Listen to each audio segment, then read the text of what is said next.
এখন দেখুন প্রিয় ভাইয়েরা, একটু আমার দিকে খেয়াল করুন। নবী মুসা আলাইহিস সালাম, কোরআন আপনি খুলবেন 44টা জায়গায়, কয়টা জায়গা? 532টা আয়াত আছে। সুবহানাল্লাহ, 44টা জায়গায় 532টা আয়াতে আল্লাহ রাব্বুল আলামিন মুসা ফিরাউন মুসা ফিরাউন মুসা ফিরাউন আমাদেরকে বলেছেন। কোরআন কাদের জন্য? আচ্ছা, আমাদেরকে এই ঘটনাটা বারবার বলার কি কারণ? আল্লাহ পাক কেন এতবার করে মুসা আলাইহিস সালাম আর ফিরাউনের ঘটনা আমাদেরকে বলছেন? কারণ কি? আমাদের উম্মার সাথে তার কি সম্পর্ক? সম্পর্ক হচ্ছে নবী সাল্লাল্লাহু আলাইহি ওয়াসাল্লামের সোনালী যুগ যেটা, সেটা চলে যাওয়ার পরে এই ফিতনার যুগে সারা বিশ্ব জুড়ে নতুন নতুন ফিরাউনদের উদ্ভব হবে ইনশাআল্লাহ। হয়েছে কি হয় নাই? এবং এটা চিরায়ত পরিণতি। আল্লাহ পাক এই এতবার করে 532 বার এই মানুষদেরকে ফিরাউনের গল্প কেন শোনাচ্ছেন? যাতে ফিরাউনের পরিণতি সম্পর্কে এরা সচেতন হয়, যাতে ওরাও ফিরাউনের পরিণতি সম্পর্কে সচেতন হয়। কে ফিরাউন? তার নাম রেমেসিস II। রেমেসিস, তো ফিরাউন কোনো নাম নয়, এটা একটা রাষ্ট্রীয় পদ, ঠিক আছে? তো তার একটা নাম ছিল, আমি নামটা এই মুহূর্তে স্কিপ করে ফেলছি, সম্ভবত আল্লাহ মাফ করো, আমি নামটা ভুলে গেছি। তো রেমেসিস II হচ্ছে তার একটা নাম, আরেকটা নাম আছে, আল্লাহ মাফ করো। তো কি কারণে সে ফিরাউন হলো? কেন তাকে ফিরাউন বলা হচ্ছে? এক দেখুন, ইউযাববিহুনা আবনাআকুম ওয়া ইস্তাহইউনা নিসাআকুম। মুসা আলাইহিস সালামের কওমের বনু ইসরাইলদের ছেলেদেরকে মেরে ফেলছে, মেয়েদেরকে জীবিত রাখছে। সারা বিশ্ব জুড়ে তোমরা কি মুসলমান ছেলেদেরকে মেরে ফেলছো না? এখন আমরা তাদেরকে বলতে যাই, মেসেজ দিতে চাই, সারা বিশ্ব জুড়ে নব্য ফিরাউনরা মুসলিম ছেলেদেরকে মেরে ফেলছে না? এখন মেয়েদেরকে জীবিত রাখছে না? এদেরকে মেসেজ দেওয়া হচ্ছে 532 বার, এদেরকে মেসেজ দেওয়া হচ্ছে। কে ফিরাউন? যে বলছে আনা রব্বুকুমুল আ'লা, আমি তোমাদের মহান রব। সারা ওয়ার্ল্ড যারা চালাচ্ছে তারা এই দাবি প্রত্যক্ষভাবে না করলেও পরোক্ষভাবে ঠিকই করছে। ওয়ার্ল্ডের কতগুলো জায়গায় আপনি দেখবেন যে অবনত চিত্তে আল্লাহ পাকের হুকুমের সামনে মাথা পেতে নিচ্ছে। কয়টা জায়গায় আল্লাহ পাকের সুপ্রিম লস গুলোকে এস্টাবলিশ করা হচ্ছে। তাহলে এটাকে ইনডাইরেক্টলি আপনি চ্যালেঞ্জ করছেন, আল্লাহ পাকের কিতাবকে আপনি ইনডাইরেক্টলি চ্যালেঞ্জ করছেন। এবং এটা আপনি সরাসরি না বললেও, যে আমি মহান রব নই, এই কথা সরাসরি না বললেও আপনার কাজে এটা প্রমাণ করছেন। আল্লাহ পাকের সমস্ত আহকাম হুকুম ইসলামিক বিধানগুলোকে উঠিয়ে দিয়ে জাহেলিয়াত প্রতিষ্ঠা করছেন, শিক্ষা ক্ষেত্রে, সাংস্কৃতিক ক্ষেত্রে, অর্থনৈতিক ক্ষেত্রে, ইভেন পলিটিক্যাল ক্ষেত্রে। তাহলে এটা কি ফিরাউনের আচরণ নয়? এটা কি ফিরাউনের আচরণ নয়? ফিরাউন কাকে বলে? ফিরাউন ডেফিনেশন কি আসলে? তাকে একটার পর একটা নিদর্শন দেখানো হয়েছে, 9টা নিদর্শন, 9টা দেখানো হয়েছে। আপনি সূরা তাহা পড়ুন, কসাস পড়ুন, পাবেন 9টা নিদর্শন। এতগুলো নিদর্শন আয়াত দেখার পরেও ফিরাউন ঈমান নিয়ে আসে নাই। তো এখন সারা ওয়ার্ল্ডে যারা আছে, বড় বড় ফিরাউন, নমরুদ, আজার, এদের সামনে নিদর্শনের অভাব আছে? এরপরেও কি তারা ইসলাম কবুল করছে, আত্মসমর্পণ করছে? ইসলামের উপর এত আগ্রাসন, এত ম্যাসাকার্ড অবস্থার পরেও ইসলাম কি দিন দিন কমছে না বাড়ছে? নিদর্শন মুসলিমদের উপরে এত সাংস্কৃতিক আগ্রাসন, শিক্ষাক্ষেত্রে আগ্রাসন, অর্থনৈতিক আগ্রাসন, পলিটিক্যাল আগ্রাসন, এরপরেও কি মুসলিমরা কমেছে না বেড়েছে? নিদর্শন। সারা বিশ্বে পর্দা কত কথা, তারপরে পশ্চিমারাই এখন পর্দা করছে, নিদর্শন। ওরাই এখন পর্দা দিকে আসছে। প্রতিটা জায়গায় আপনি দেখুন, শিক্ষা থেকে উঠাই দিচ্ছেন ইসলাম, কিন্তু তারপরেও মানুষ মাদ্রাসার দিকে আসছে, তারপরেও দিন দিন মানুষ কোরআন শিখছে, তারপরেও দিন দিন মানুষ হাদিস শিখছে। আমরা সংস্কৃতির নামে নগ্নতা বেহায়াপনা ছড়িয়ে দিচ্ছি, তারপরেও দেখুন দিন দিন মানুষ আবার আল্লাহর দিকে ফিরে আসছে। যুব সমাজকে নাস্তিক বানানোর জন্য কত কি না করলাম আমরা, কত কি যে করলাম যুবকদেরকে নাস্তিক বানানোর জন্য, কিন্তু তারপরেও ইয়াংদের একটা বড় অংশ দিন দিন ইসলামের দিকে ফিরে আসছে। আলহামদুলিল্লাহ। দেখুন এখনো কিন্তু ফেরাউনদের সামনে নিদর্শন যাচ্ছে। সবচেয়ে বড় কথা, তারা আল্লাহ পাকের অথরিটি, আমরা সভরেন্টি বলি যেটাকে, এটা দাবি করেছিল ফেরাউন। এখন সেই সভরেন্টি দাবি করছি আমরা বড় বড় সংস্থাগুলোর মধ্য দিয়ে। আপনি আমাকে সরাসরি জিজ্ঞাসা করলে আমি বলবো ইউনাইটেড নেশনস একটা ফেরাউন, অফকোর্স ফেরাউন। কারণ সে সারা ওয়ার্ল্ডকে আল্লাহ পাকের হুকুম আহকাম থেকে বের করে মানুষের হুকুম আহকামের দিকে নিয়ে গেছে। সিম্পল। এখন আশুরার সাথে এগুলোর কি সম্পর্ক? এবার এই বিষয়টা দেখুন, একটু খেয়াল করুন, একটু মনোযোগ দিন। নবী মুসা আলাইহিস সালামকে আল্লাহ রাব্বুল আলামিন জন্ম দিয়েছেন কোন বছর জানেন? যেই বছর ওই সন্তান জন্মটা স্থগিত ছিল, মানে 1 বছর তারা সন্তান জবাই করা। জ্যোতিষীরা বলেছিল একজন আসবে তোমার সিংহাসন কেড়ে নিবে। মুসা আলাইহিস সালামের নাম উল্লেখ করা হয় নাই। ফিরাউন খুব সতর্ক, এরপর থেকে যে বাচ্চাই জন্ম নেয় হত্যা করা হয়। সুবহানাল্লাহ। এখন সারা বিশ্বে বাচ্চাদেরকে হত্যা করা হচ্ছে না?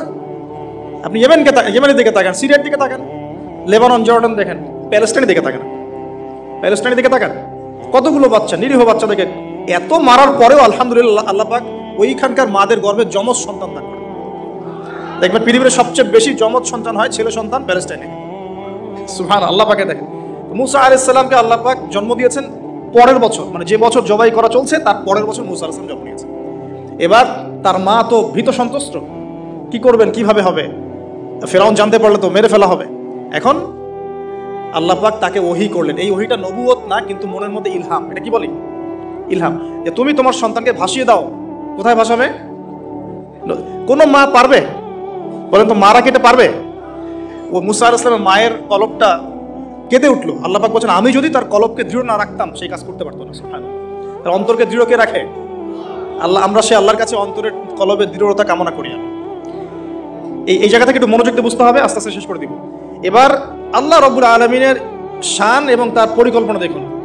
আল্লাহ পাক মুসা আলাইহিস সালামের চেহারার মধ্যে মোহাব্বত, ভালোবাসা দিয়ে দিয়েছেন। সুবহানাল্লাহ।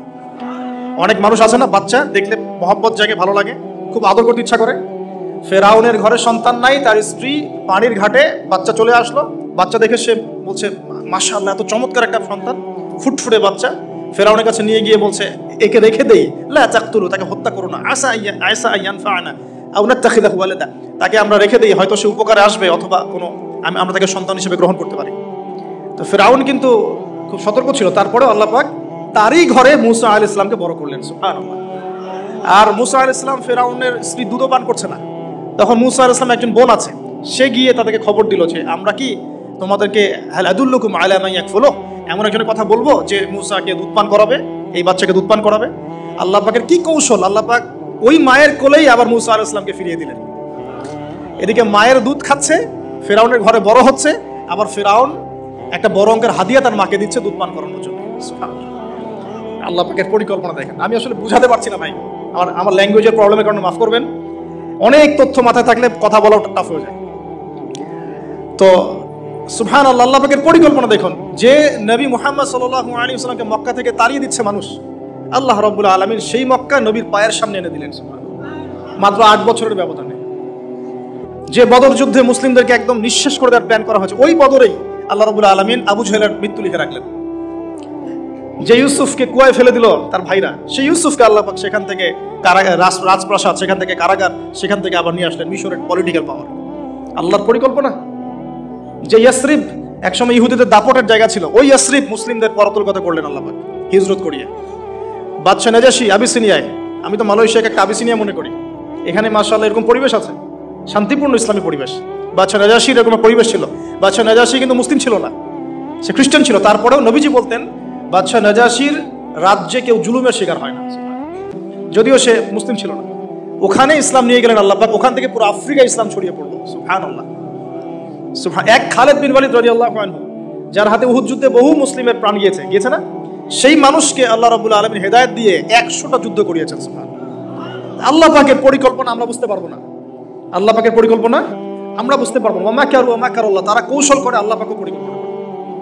দেখেন এই যে প্যালেস্টাইনে এত সমস্যা করছে না, আল্লাহ পাকের কি পরিকল্পনা! সুবহানাল্লাহ। আল্লাহ পাক সমস্ত জিউসদেরকে ওইখানে একত্রিত করেছেন। কেন জানেন? আল্লাহ পাক এই যে 1914 থেকে নিয়ে 2023 এই যে সালগুলো চলছে, 100 বছর, লাস্ট 100 বছরে সারা ওয়ার্ল্ডের জিউসদেরকে ওখানে একত্রিত কেন করেছেন জানেন? যেইভাবে আল্লাহ পাক ফেরাউনের দলবলকে লোহিত সাগরে ডুবিয়ে দিয়েছেন, ওইভাবে আল্লাহ পাক প্যালেস্টাইনিদের সবাইকে ডুবাবে ইনশাআল্লাহ। এটাও আল্লাহ পাকের একটা বড় পরিকল্পনা। এটা ওরা বুঝতে পারছে না, কিন্তু সময় সাক্ষী দেবে ইনশাআল্লাহ। দেখে নিয়ে আমরা 100% হলফ করে বলতে পারি এটা হবেই ইনশাআল্লাহ। এই কারণেই লাস্ট এই যে অটোম্যানদের ডিফিটের পর থেকে নিয়ে 1970 থেকে নিয়ে যে first world war, second world war করতে করতে সব জায়গা থেকে জিউসরাকে একত্রিত করেছে, বিকজ অফ লাস্ট একটা সর্বশেষ একটা ম্যাসাকার আল্লাহ পাক করবেন এদেরকে ইনশাআল্লাহ। কার হাতে? ঈসা আলাইহিস সালামের হাতে। আমাদের উম্মতের মধ্যে কে নেতৃত্ব দিবেন? ইমামুল মাহদি, যার নাম হবেন মুহাম্মদ। তার নাম কি? মুহাম্মদ। তার বাবার নাম আব্দুল্লাহ, তার মায়ের নাম হবে আমিনা। এটাও ক্লোজিং টাইম। এখন আসুন, আল্লাহ পাকের কি পরিকল্পনা! যৌবনকালটা আল্লাহ পাক মুসা আলাইহিস সালামকে ফিরআউনের ঘরেই কাটালেন, এবং আল্লাহ পাক মুসা আলাইহিস সালামকে দুটো গুণাবলী দিয়ে বড় করলেন। দুটো গুণাবলী মনে রাখবেন। এক হচ্ছে কওয়ী, তিনি শক্তিশালী ছিলেন, ফিজিক্যালি অনেক শক্তিশালী ছিলেন। আমিন মানে বিশ্বস্ত ছিলেন, কওয়ীউল আমিন। মনে থাকবে ইনশাআল্লাহ। আমরাও আল্লাহর কাছে দোয়া করি, আল্লাহ আমাদেরকে কওয়ী বানিয়ে দিন এবং আমিন বানিয়ে দিন। আমিন। এবার যৌবনে উপনীত হয়েছেন, টকবকা রক্ত, বাইরে বের হয়েছেন, বাইরে বের হয়ে দেখছেন যে দুজন ব্যক্তি লড়াই করছে, ইয়াকতাতুলান রাজুলান ইয়াকতাতুলান, দুজন ব্যক্তি মারামারি করছে। একজন মিন শিয়াতি, তার বনু ইসরাইল কওমের মধ্যে, আরেকজন হচ্ছে আদুই, তার শত্রুর মধ্যে। তো মুসা আলাইহিস সালাম গিয়ে সাহায্য করতে চাইলেন তার কওম। আমরা বলি না দেশি ভাই সাপোর্ট ঠিক, তাই না? আচ্ছা, তো মুসা আলাইহিস সালাম গিয়ে সাপোর্ট দিতে গিয়ে শুনেন, ফাওয়াকাযাহু মুসা ফাকাদা আলাইহি, মুসা আলাইহিস সালাম মাত্র একটা ঘুষি দিয়েছেন, এক ঘুষিতেই ওই ব্যক্তি ডেড, স্পট ডেড। এই যে আমি গত একটা লেকচারে বলেছিলাম, চাইনিজ কন্টিনেন্টে যে মার্শাল আর্টস গুলো গড়ে উঠেছে এই কোরআন থেকে গড়ে উঠেছে। তার আগে ওদের সভ্যতা ছিল, সংস্কৃতি ছিল, ঠিক আছে। এক ঘুষিতে মানুষ মারা যায়, এটা কোরআন বলেছে। এক ঘুষিতে মানুষ মারা যায়, এটা কোরআন বলেছে। ওরা এখন রিসার্চ করে বের করে যে 6টা-7টা স্পট আছে মানুষের দেহে, এক ঘুষিতে মানুষ মারা যেতে পারে। কোরআনকে আমরা মূল্যায়ন করি না, কিন্তু কোরআনকে সারা দুনিয়ার অমুসলিমরা মূল্যায়ন করে ওদের স্বার্থে তারা আমাদের কোরআনকে মূল্যায়ন করে, আমাদের হাদিসকে মূল্যায়ন করে। আমরা করতে চাই না, আল্লাহ মাফ করুক আমাদের। আমরা কোরআন পড়তে চাই না, গবেষণা করতে চাই না, অর্থ বুঝতে চাই না, একটু আরবি ভাষা শিখতে চাই না, কোরআনের বালাগাত ডেইলি একটু তেলাওয়াত করবো একবার, সেটা করতে চাই। আল্লাহ পাক আমাদেরকে মাফ করুক এবং কোরআনওয়ালা বানিয়ে দিন, আমিন। কথাগুলো বলার উদ্দেশ্য আপনাদেরকে আঘাত করা নয়, আমি জাস্ট আপনাদের কলবে একটু ধাক্কা দেওয়ার চেষ্টা করছি, যাতে করে আপনারা সবাই কোরআন তেলাওয়াত করেন ডেইলি একবার করে, আল্লাহ কবুল করে নেন। এবার আসুন দেখুন, এবার কি হলো, এটা ইন্টেনশনালি ছিল না, আনইনটেনশনালি মুসা আলাইহিস সালাম এখন কিন্তু মানে হত্যার অপরাধী হয়ে গেছেন, তাই না? ফেরাউন তাকে ধরার জন্য বের হয়েছে দলবল নিয়ে, ওকে ধরতে হবে, এবার অ্যারেস্ট করতে হবে। তো একজন এসে পরামর্শ দিল যে তুমি এখান থেকে চলে যাও, তুমি এই মিশর থেকে চলে যাও, বের হয়ে যাও, না হলে ফেরাউনের বাহিনী তোমাকে পেলে ধরে ফেলবে। এবার মুসা আলাইহিস সালাম চলে গেলেন কোথায়? মাদিয়ান। কোথায় বলেন? অনেক দূরে মাদিয়ান। মাদিয়ানে গিয়ে তার না আছে কোনো শেল্টার, না গার্ডিয়ান, না কোনো খাবার, না পানি, কিছুই নাই। ঠিক নবী সাল্লাল্লাহু আলাইহি ওয়াসাল্লামের সাহাবীরা হিজরত করেছেন আবিসিনিয়ায়, নবীজি হিজরত করেছেন একবার তায়েফে, ওখানে মার খেয়ে চলে আসতে হয়েছে না, মনে আছে? তায়েফের 3টা গোত্র ছিল, আব্দে ইয়ালাইল, আব্দে মাসউদ, হাবিব বিন আমর, এই 3 গোত্রের নেতা ছিল। এরা নবী সাল্লাল্লাহু আলাইহি ওয়াসাল্লামকে ছোট ছোট বাচ্চাদেরকে দিয়ে পিটিয়েছিল, নাউজুবিল্লাহ। তারপরে নবীজি বদদোয়া করেন নাই, ওখান থেকে চলে আসছেন মক্কায়। আমি গুছিয়ে বলছি শর্ট করে। তো এভাবে মুসা আলাইহিস সালামকেও হিজরত করতে হয়েছে। দেখেন, আবার নবীজিকে হিজরত করতে হচ্ছে মদিনায়। তার মানে হিজরা বিষয়টা ইসলামের সাথে সম্পৃক্ত। পরিবেশ পরিস্থিতি অনুকূলে না থাকলে, যেখানে ভালো পরিবেশ সেখানে গিয়ে মানুষ থাকতে হবে। আলহামদুলিল্লাহ, এখানে ভালো পরিবেশ আছে, আপনারা ভালো পরিবেশ পেয়েছেন। কিন্তু যারা চ্যালেঞ্জ গ্রহণ করে সমাজের জাহিলিয়াতগুলোকে সরানোর চেষ্টা করবে, সংস্কারের চেষ্টা করবে, তারা আল্লাহর কাছে অনেক বেশি পছন্দের। তার মানে প্রথম ফাইট আমাদেরকে করতে হবে। করতে করতে গিয়ে এক পর্যায়ে যদি দেখি যে না আর পারছি না, তখন কি? হিজরা।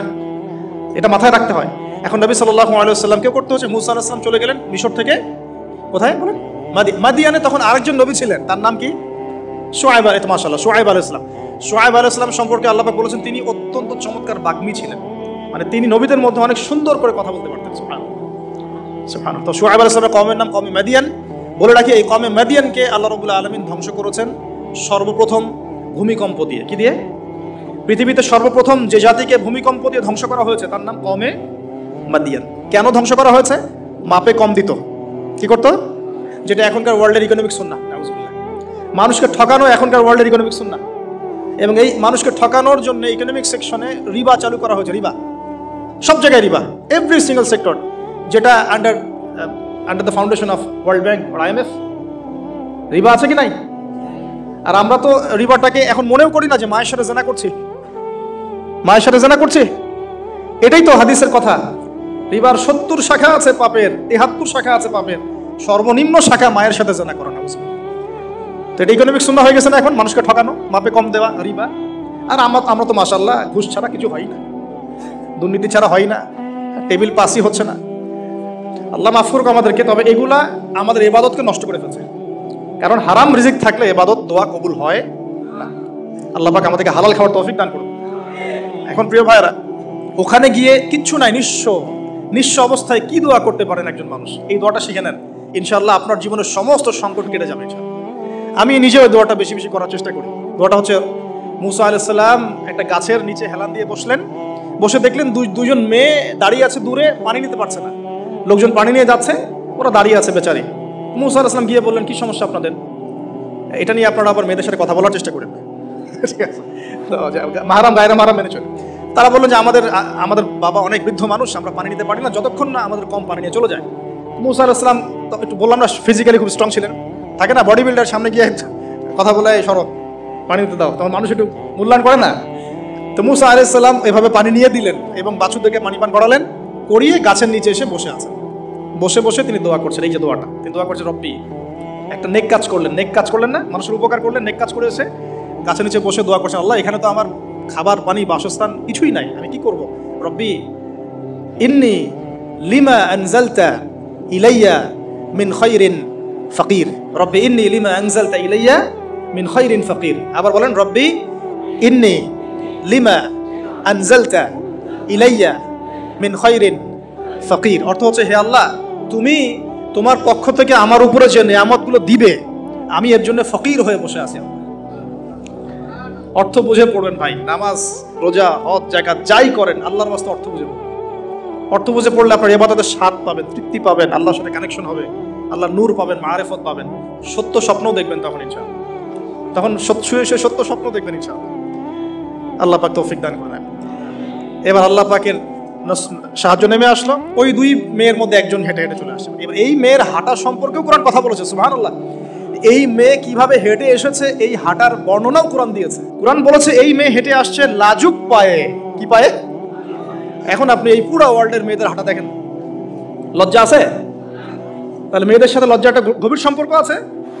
এই মেয়ের প্রশংসা আল্লাহ পাক কোরআনে করলেন, লাজুক পায়ে, লাজুক ভঙ্গিতে, অবনত নয়নে সে হেঁটে আসলো। এখন আপনি কেলে যান, কোটুখে, আপনাদের টুইন টাওয়ারে যান, দেখেন সবার হাঁটা চলা দেখেন। হায়া লজ্জার কোনো বালাই আছে এখানে? আমি গত লেকচারে বলেছিলাম যে আদম আলাইহিস সালাম এবং হাওয়া আলাইহিস সালাম, ইবলিস তাদের সাথে প্রথম যে আচরণ করেছে ওই ফল খাওয়ানোর পরে, সেটা কি? তাদের গা থেকে পোশাক খুলে পড়ে গেছে। মানে নগ্ন করে দিয়েছে আমাদের পিতামাতাকে, মহাবিশ্ব নগ্ন করে দিয়েছে কে? ইবলিস।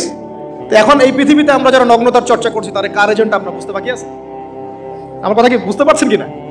এই কানেকশন মেলানোর চেষ্টা করো, ডটসগুলো মেলানোর চেষ্টা করেন। সামনে যাই প্রিয় ভাই, এই মেয়ে এসে বলছে আমার বাবা আপনাকে ডাকেন, আমার বাবা আপনাকে ডাকছেন। তিনি গেলেন, বাবা শুআয়ব আলাইহিস সালাম।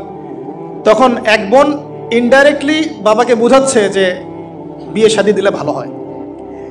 এক বোন বলছে যে আপনি তো তাকে পুরস্কৃত করতে চাচ্ছেন, তাহলে এরকম কবিউন আমিন একজন মানুষকে সবচেয়ে ভালোভাবে পুরস্কৃত করা যায় তার যথাযোগ্য প্রতিদান দেওয়ার মধ্য দিয়ে। তো মেয়ের ইশারা বাবা বুঝেছেন, তিনি নিজের এক মেয়ের সাথে মুসা আলাইহিস সালাম বিয়ে দিলেন, সুবহানাল্লাহ। তবে শর্ত দিলেন, দেন মোহর কি? মোহর তো নাই। মোহর কি এবার? মোহর হচ্ছে 8 বছর তোমাকে আমার ফার্মে কাজ করতে হবে। এটা আগেকার একটা স্টাইল ছিল, সুন্নাহ। এটা এখন নাই, যদিও আগে এরকম ছিল যে দেন মোহর দেওয়ার জন্য এই একটা পদ্ধতি ছিল। যেমন ইয়াকুব আলাইহিস সালামের ক্ষেত্রেও এরকম 7 বছরের কথা আসছে, তিনি 7 বছর তার শ্বশুরের ফার্মে কাজ করেছেন। এটা নতুন ছিল না ওই সময়, এটা কমন ছিল। এখন যেমন আমাদের দেশে কমন 10 লাখ টাকা মোহর হবে, 10,000 টাকা দিব, বাকিটা সব বাকি, তাই না? এরকম আর কি কমন কিছু বিষয় থাকে আর কি। আস্তাগফিরুল্লাহ, মাফ করুক। বলবে বাসরাতে, বলবে আমাকে মাফ করে দাও, শুরুতেই নিজের গায়রহীনতার পরিচয় দিল। আবার এদিকে শ্বশুরের কাছে মাশাআল্লাহ মোটা অঙ্কের ডোনেশন নিতে চাচ্ছে, যৌতুক। বিয়ে আমাদের ওখানে মাশাআল্লাহ মানে কেনা বেচা, মেয়ে বিক্রি করতেছে আর ছেলে কিনতেছে। এবার 8 বছর পূর্ণ করা হলো, তিনি আরো 2 বছর 10 বছর পূর্ণ করলেন। এই 10 বছরে মুসা আলাইহিস সালাম নবী পরিবেশ পেলেন, অভিভাবক পেলেন, স্ত্রী পেলেন, প্রেমময়ী সন্তান ইত্যাদি সবকিছু। এবার আল্লাহ রাব্বুল আলামিন তাকে মিশরের দিকে যাওয়ার যে সময়টা এখন হয়ে গেছে, 10 বছর হয়ে গেছে, মিশরে যেতে হবে। যাওয়ার পথে স্ত্রীর প্রসব বেদনা উঠেছে। তখন মুসা আলাইহিস সালাম আগুন খুঁজছেন। আগুন কি খুঁজছেন ভাই? আগুন খুঁজতে তুর পাহাড়ের ওখানে গিয়ে দেখছেন যে আগুন গাছে জ্বলছে, সবুজ পাতার উপরে আগুন। তিনি অবাক। এই সময় আওয়াজ আসলো, বিসমিল্লাহির রহমানির রহিম, ইন্নী আনা রাব্বুক ফাখলা'না আলাইক ইন্নাকা বিল ওয়াদিল মুকদ্দাস তুয়া। মুসা, ইন্নানি আনা আল্লাহ লা ইলাহা ইল্লা আনা ফা'বুদনি ওয়া আকিমিস সালাতা লিযিকরি। মানে এখানে অনেকগুলো কথা আছে, সূরা তাহার মধ্যে আছে। আওয়াজ চতুর্দিক থেকে ভেসে আসলো, মহান আল্লাহ রাব্বুল আলামিন তার শান অনুযায়ী, তার ইজ্জত অনুযায়ী তিনি যেভাবে কথা বলেন সেভাবে মুসা আলাইহিস সালামের সাথে কথা বললেন। আল্লাহু আকবার। বলেন, ইয়া মুসা, হে মুসা, ইন্নানি আনা আল্লাহ, নিশ্চয় আমি আল্লাহ, লা ইলাহা ইল্লা আনা, আমি ছাড়া কোনো ইলাহ নাই, ফা'বুদনি, তুমি আমার ইবাদত করো, ওয়া আকিমিস সালাতা লিযিকরি, আমার ইবাদতের জন্য সালাত কায়েম করো, আমার জিকিরের জন্য সালাত কায়েম করো, আমার স্মরণের জন্য সালাত কায়েম করো। ফাখলা'না আলাইক, তোমার জুতা খুলে ফেলো, ইন্নাকা বিল ওয়াদিল মুকদ্দাস তুয়া, তুমি তুয়া উপত্যকা আছো, পবিত্র তুয়া উপত্যকা আছে। আদব শেখানো হলো, এভাবে অনেক কথোপকথন হলো। নবী মুসা আলাইহিস সালাম ভয় পেয়ে গেলেন এবং আল্লাহ পাক আরো কথা বললেন, ওয়া মা তিলকা বিয়ামিনিকা ইয়া মূসা, তোমার ডান হাতে এটা কি? মুসা আলাইহিস সালাম বলছেন, ক্বালা হিয়া আসায়া আতাওয়াক্কাউ আলাইহা ওয়া আহুশু বিহা আলা গনামি ওয়া লিয়া ফিহা মাআরিব উখরা, এটা তো আমার লাঠি, এটা দিয়ে আমি ডালপালা পারি, আমার যে গবাদি পশু চড়াই। আল্লাহ পাক বলছেন যে ছুঁড়ে মারো, আলকিহা ইয়া মূসা, এটা ছুঁড়ে মারো।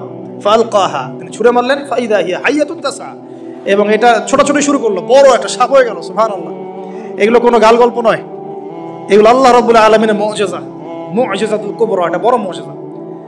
তিনি পিছনের দিকে দৌড়ানো শুরু করলেন সাপ দেখে, খাইফা ইয়াতারাক্কাব, মানে ভয়ে দৌড়ানো শুরু করলেন। আল্লাহ পাক বলছেন, লা ইয়াখাফু লাদাইনাল মুরসালিন, আমার কাছে রাসূলগণ ভয় পায় না, তুমি ভয় পেও না, তুমি ওটাকে ধরো পিছন থেকে, সেটা আবার লাঠি হয়ে যাবে। পিছন থেকে হাত দেওয়া হলো, লাঠি হয়ে গেল। সুবহানাল্লাহ। এবার বলছে যে তুমি তোমার বগলের নিচে হাত ঢুকাও। মুসা আলাইহিস সালাম বগলে হাত ঢুকালেন, বের করলেন, হাত থেকে টর্চ লাইটের মতো আলো বের হওয়া শুরু। এটা দ্বিতীয় নিদর্শন। কেন দেয়া হলো নিদর্শন?